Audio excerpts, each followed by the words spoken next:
you will just have seen my statement to the UN General Assembly.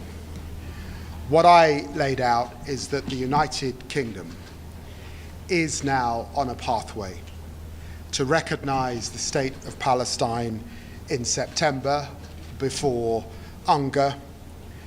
We have always believed that there is no better vision for the future of the region than two states. I'll let my words earlier speak for themselves, but I'm very happy to take a few questions. Let me start with the BBC. Tom Bateman from the BBC, Foreign Secretary, thank you. There is a diminishing amount of Palestine left to recognise. Your critics will say this is because successive UK governments have empowered and facilitated Israeli governments that have made that very state unviable territorially and through the use of arms. How do you address the UK's responsibility when it comes to this? And why has it taken starvation to make you act now? And also, if I may, how much pressure is the UK government putting on the Israeli leadership to allow journalists independent access to Gaza? Well, look, let me be clear. Since coming to office, we restored funding to UNRWA. It was important that we took the sober decision to suspend arms sales to Israel that could be used in Gaza. And of course, working with our partners, we've done everything possible to get the humanitarian aid into Gaza, to get those trucks in, and to ensure that we fund UK Med. And we've treated 24,000 Palestinians in that period. But the decision that we have taken today puts us on a pathway towards recognition. And over the next 8 weeks, what we are attempting to do is affect the situation on the ground. We have seen the most horrific scenes.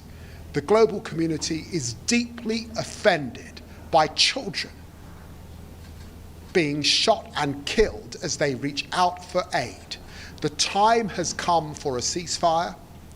The time has come to see those hostages released, and the time has come to abate the suffering of the Palestinian people in Gaza, to get them the aid and the medical equipment and supplies that they need. And it is my sincere hope that the decision that we have taken today affects the situation on the ground, and we get to that ceasefire, we get to those hostages coming out as soon as possible.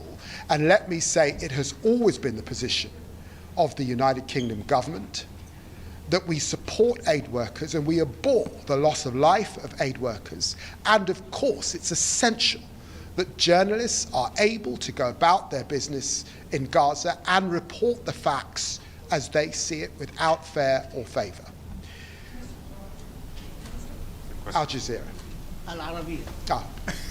I think I had a question for Al Jazeera. I was told Al Jazeera. Is Al Jazeera here? Al-Arabiya. Right there. Thank you. Foreign Secretary, two questions. Number one is, did your Prime Minister give a heads up to the U.S. President yesterday that he would be making this announcement today? And second question, your recognition of Palestine is conditioned, as you said. It's a pathway to recognition. Why is there this conditionality, and how will your government decide if Israel has met the conditions or not? Well, let me state it wouldn't be right for me to comment on private conversations between our Prime Minister and the President of the United States, except to say, as you know, that the United Kingdom has the most special of relationships with the United States. We have always been clear that no country has a veto on solemn decisions that we make in the United Kingdom. And you will have seen in my statement that I made reference to the unique position of the UK in relation to the situation we see in Israel and Gaza and the occupied territories and the Balfour Declaration. And we have made a decision that puts us on a pathway to recognition. next month. But what we have attempted to do is to affect the situation on the ground. And I sincerely hope that we see a dramatic improvement in the suffering, that we see a commitment to a ceasefire, and we see a commitment to a diplomatic process such that we do not get a pause in relation to that ceasefire, but we get an enduring peace. And it's for us to assess those conditions as we get to next month. But the undertaking I made in the General Assembly just a few minutes ago is a solemn undertaking in front of the whole global community. PA, I think. The PA. AP, sorry, AP. Thank you. To follow up on Tom's question, what the French government has said it's willing to take actions calling on the EU to implement unfreeze money that Israel owes to the Palestinian Authority, to be able to sanction any Israeli settlers that are targeting West Bank settlements. What is the UK planning on doing to be able to coerce or incentivize Israel to fall in line? Will there be an arms embargo? Will there be any sanctions against Israel if they do not comply in this? Well, the United Kingdom has already taken steps to sanction violent settlers on the ground, and these are decisions that other countries have not taken.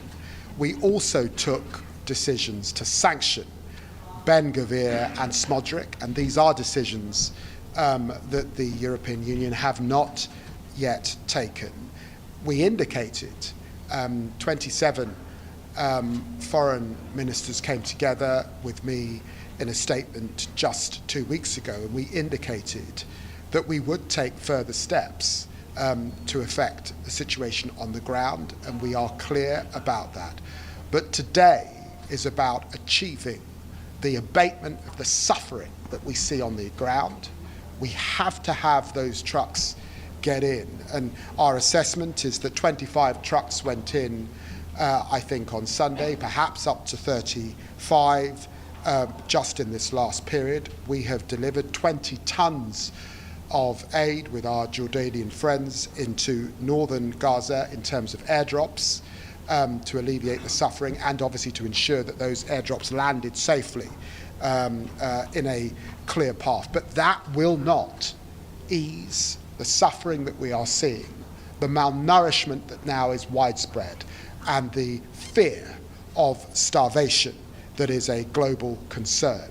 And so the United Kingdom, working with partners, and you've seen us working with our Arab partners, but obviously working alongside France and Saudi Arabia today, we are all attempting to bring an end to this suffering. Thank you very much indeed. Thank you.